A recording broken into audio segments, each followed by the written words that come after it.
Bienvenue sur Veritas Télévision. Aujourd'hui, l'émission Église en marche va vous parler de la violence en famille, violence entre le père et la mère, violence entre la mère et les enfants. La famille traverse une crise réelle et profonde. Il ne serait pas sage d'ignorer ou de minimiser cette réalité. Nous devons en tenir compte, essayer d'évaluer sa portée et son ampleur et nous efforcer d'identifier les moyens appropriés pour surmonter. C'est l'objectif poursuivi avec réalisme et espoir par l'Église. Certains croient que la solution à ces problèmes réside principalement dans la multiplication des lois et des contrôles. Je crois non.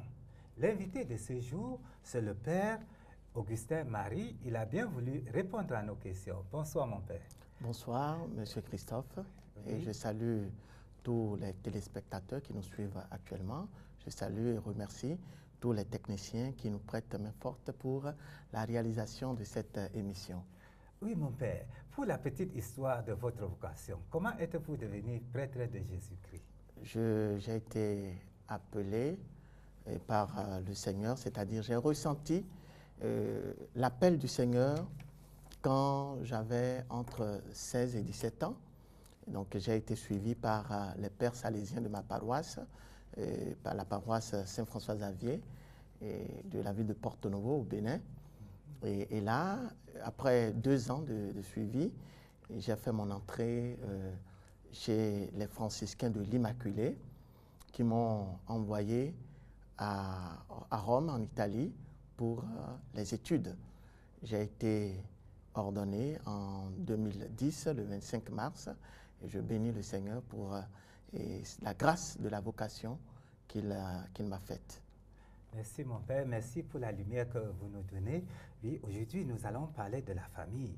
La famille est une cellule importante et nécessaire pour toute la société, y compris l'Église.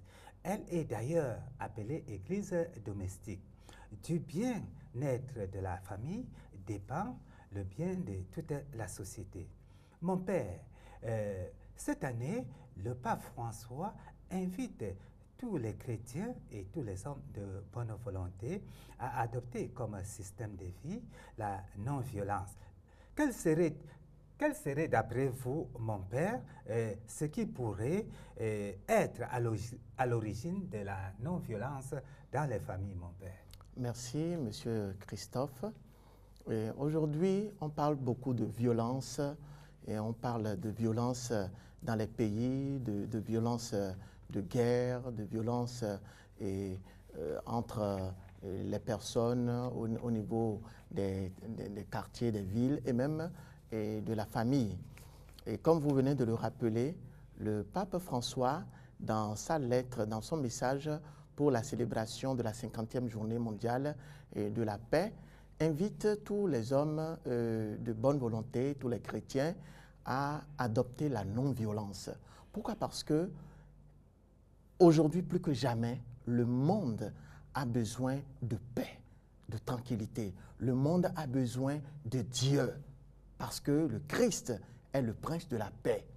Maintenant, nous remarquons sous nos yeux la violence déchirante, la violence lacérante qui brise les familles. Vous venez de demander l'origine. Quelle serait la cause donc des violences que nous rencontrons dans les familles? Et les causes sont multiples. On ne peut pas dire qu'il y a une seule cause, une seule origine des violences en famille. Pour certains, c'est un manque de dialogue, c'est-à-dire du manque de communication que provient un peu à la fois une distance, une séparation qui aboutit à la violence. Pour d'autres, ça peut être une forte épreuve, une crise, c'est-à-dire un revers de fortune, par exemple la perte d'emploi de l'un des conjoints qui, par la suite, donne origine à, comment on dit, à un isolement, à un mutisme en famille, et donc qui origine la violence. Pour d'autres encore, ça peut être la jalousie.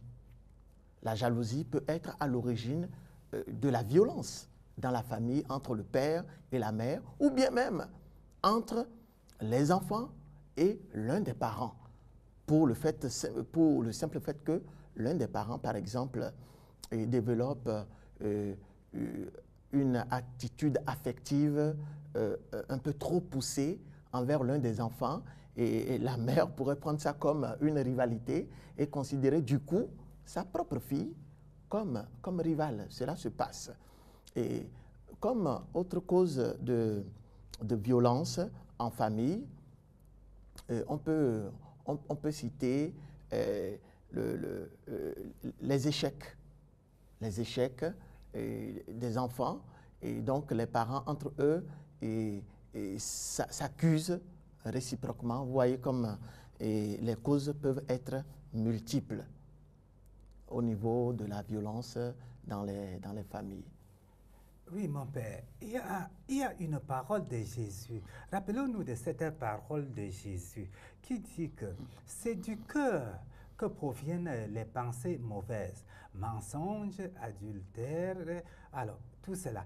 Est-ce que c'est de cette impurité de l'homme que peut sortir la mauvaise pensée qui conduit l'homme à la violence ou qui conduit la femme à la violence? Voilà.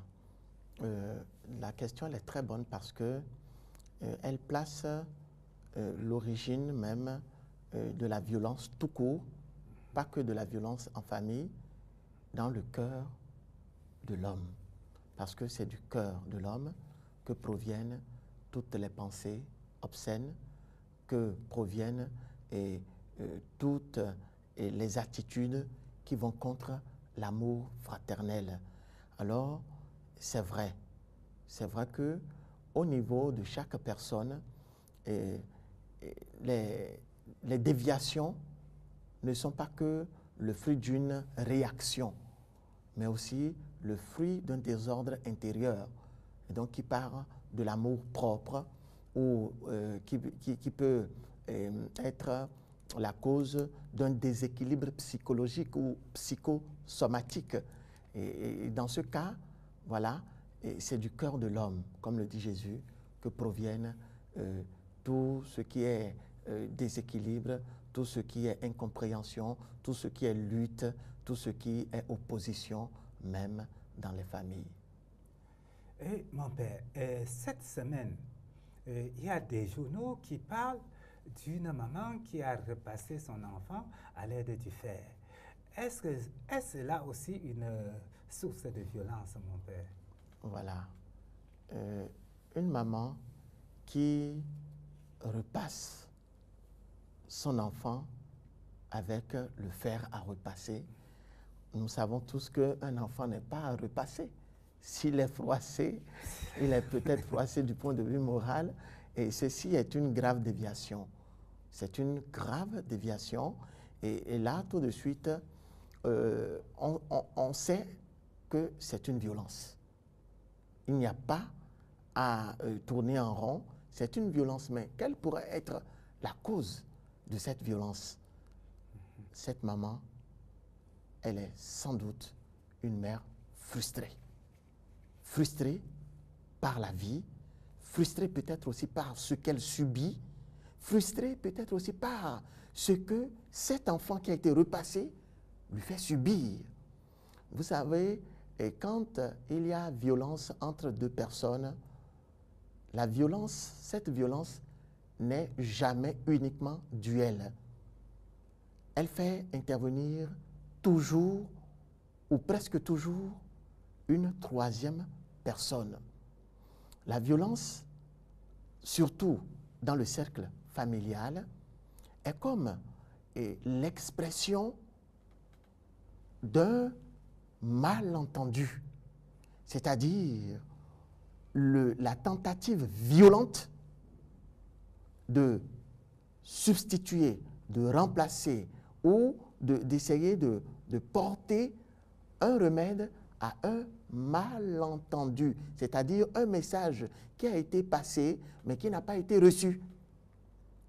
Alors, cette fille qui a été violentée par sa mère, on peut dire, dans un premier temps, que cette mère est insatisfaite du comportement de sa fille.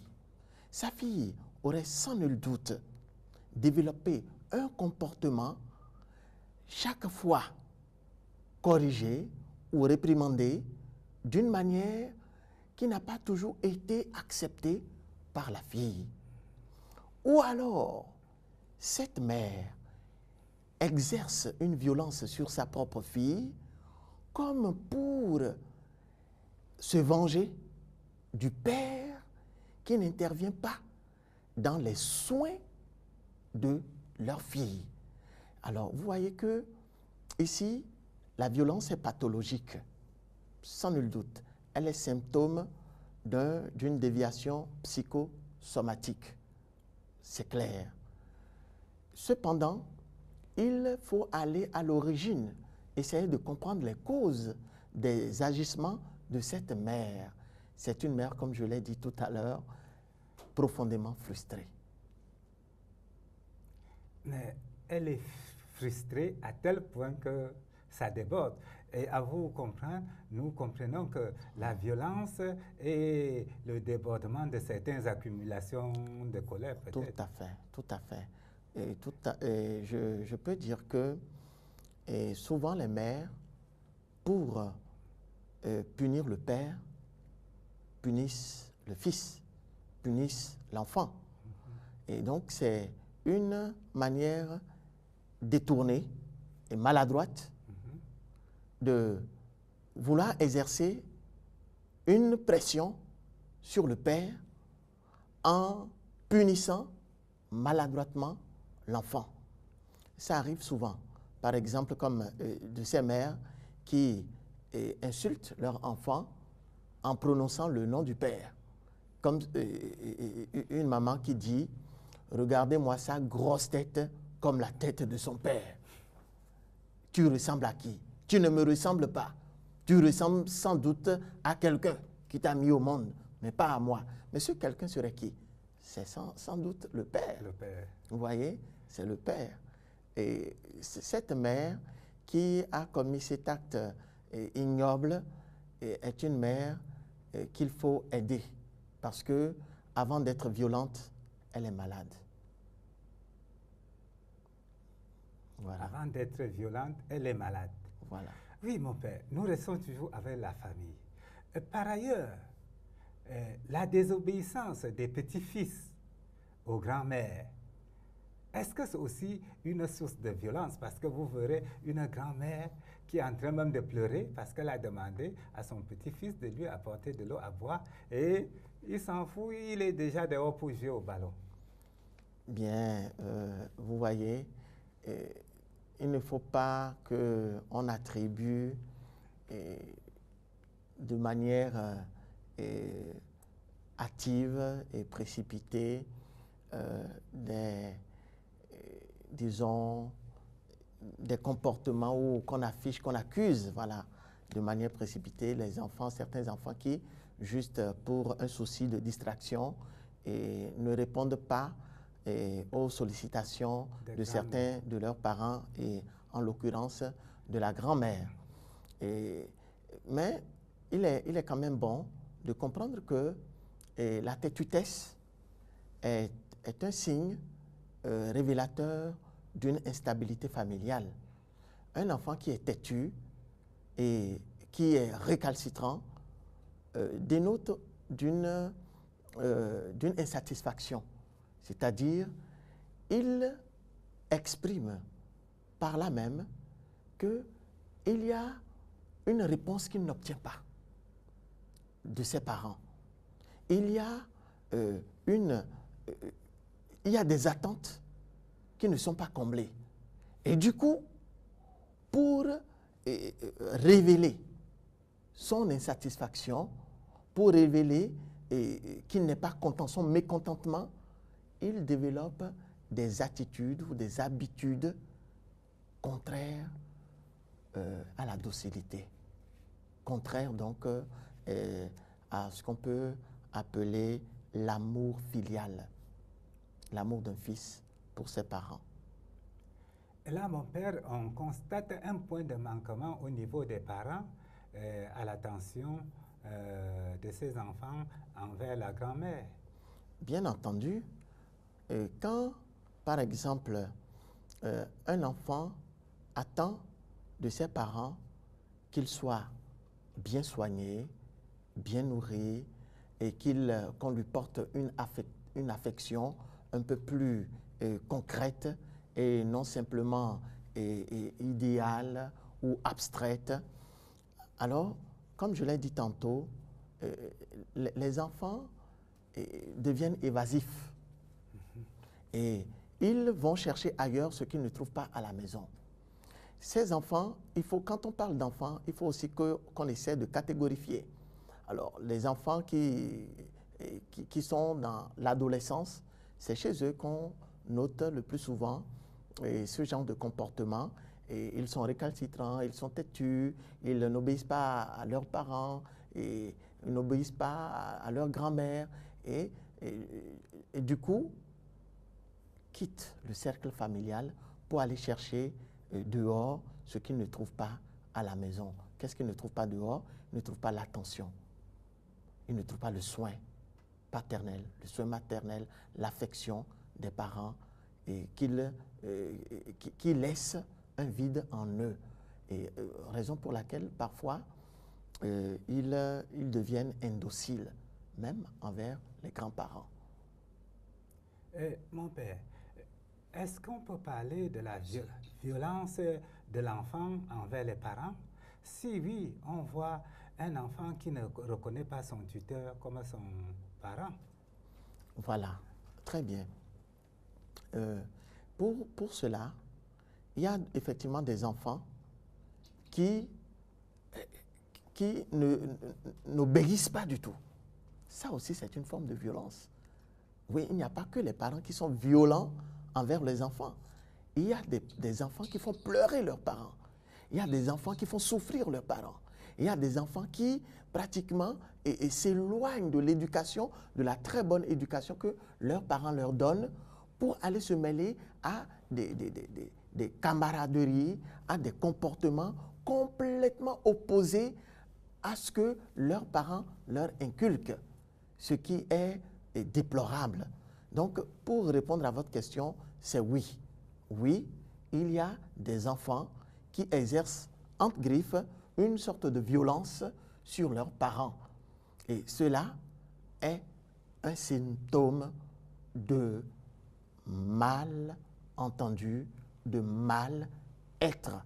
C'est-à-dire, ces enfants n'ont pas la bonne volonté de répondre positivement aux sollicitations de leurs parents. Je peux vous donner un simple exemple. Je connais un couple, une famille mariée à l'église. Les parents sont pieux. Ils s'aiment entre eux. Ils se comprennent. Ils ont un bon travail. Ils essaient au mieux d'éduquer leurs enfants. Mais parmi les enfants, qui étaient trois, il y a le cadet qui fait voir de toutes les couleurs à ses parents. Et quand on le voit, on voit que tout de suite, il est différent des deux autres. Et je vous assure, il fait voir de toutes les couleurs à ses parents. Et on en arrive à se demander si il fait vraiment partie de ce cercle familial. Cet enfant, vous voyez, comme je le dis, ce que la mère disait. Il est violent, entre griffes, parce que la violence n'est pas que physique, elle peut être verbale, elle peut être psychologique, vous voyez, et elle peut provenir même de l'attitude, donc du comportement et que quelqu'un adopte dans le cercle familial. Cet enfant, il ne travaille pas à l'école, il n'a pas du tout la bonne volonté de travailler. Cet enfant, il vole à la maison. Cet enfant, il quitte la maison sans rien dire aux parents et revient tard. C'est lui qui adopte ce genre de comportement. Et là, bien entendu, ça a une cause. Cependant, pour répondre à votre question, il y a certains enfants qui parfois sont violents envers leurs parents. Et il y en a même d'autres qui ne se limitent pas qu'à une violence verbale ou une violence provenant des attitudes et des mauvais comportements et qui vont même à la violence physique. Voilà. Mon père, comment lutter contre ce genre de violence? La violence des enfants envers les parents. Comment prévenir même? Comment prévenir? Voilà, pour prévenir les violences des enfants envers les parents, la première des choses, c'est une bonne éducation, une très bonne éducation et chrétienne. Il faut que très tôt, les parents inculquent aux enfants les valeurs chrétiennes. Que les parents eux-mêmes soient les premiers à pratiquer ces vertus. Et donc, en donnant le bon exemple, en vivant d'une certaine manière, les enfants, très facilement, adoptent les mêmes habitudes, les mêmes comportements et sont portés quasiment de façon naturelle à être dociles, à vivre selon ce que le Christ lui-même nous a enseigné. Il dit, apprenez de moi que je suis doux et humble de cœur. Donc l'humilité, la générosité, l'assiduité à la prière, donc la persévérance dans la prière, le respect des parents, le respect de l'autre, du prochain, faire à l'autre ce qu'on aimerait que l'autre nous fasse. Voilà, ainsi de suite, ainsi de suite. Je crois qu'avec une bonne éducation chrétienne et morale, les violences des enfants envers les parents peuvent être évitées. Chers téléspectateurs, avec une bonne éducation des parents envers les enfants, les violences peuvent être évitées. Nous allons prendre une transition avant de continuer. Je vous salue Marie, pleine de grâce. Le Seigneur est avec vous. Vous êtes bénie entre toutes les femmes. Et Jésus, le fruit de vos entrailles, est béni. Sainte Marie, Mère de Dieu, priez pour nos pauvres pécheurs.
peccatoribus, nunc et in hora mortis nostre.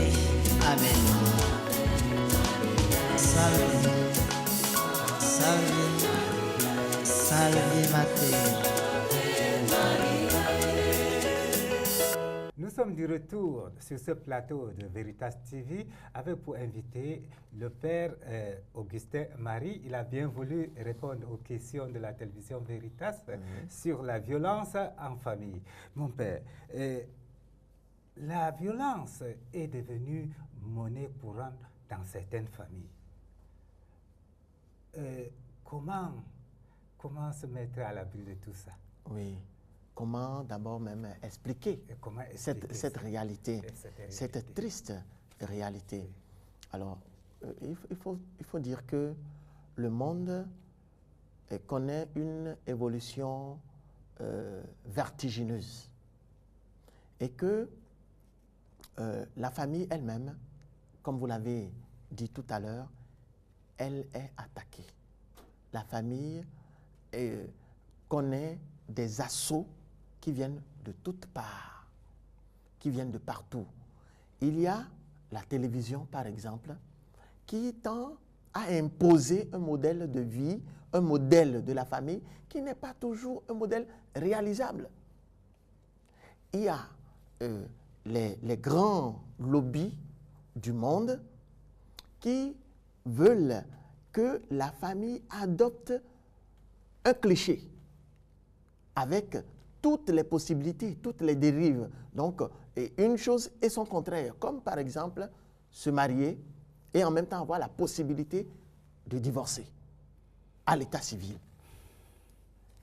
Ce sont des causes qui sont sous-jacentes, les violences que nous notons aujourd'hui dans les familles, comme par exemple le fait de légaliser l'avortement.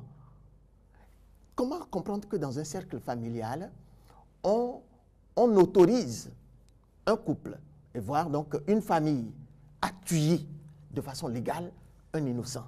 Ça, c'est déjà une violence légaliser sur le plan juridique. Toutes ces causes qui sont sous-jacentes font que la famille elle-même, elle est fragilisée à la base.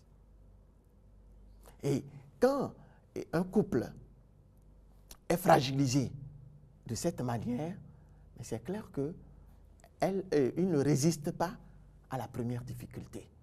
Le couple ne résiste pas. Le couple est tenté de se diviser parce que c'est que si il va au tribunal, il aura la possibilité d'avoir une séparation légale. Eh bien, les difficultés sont nombreuses.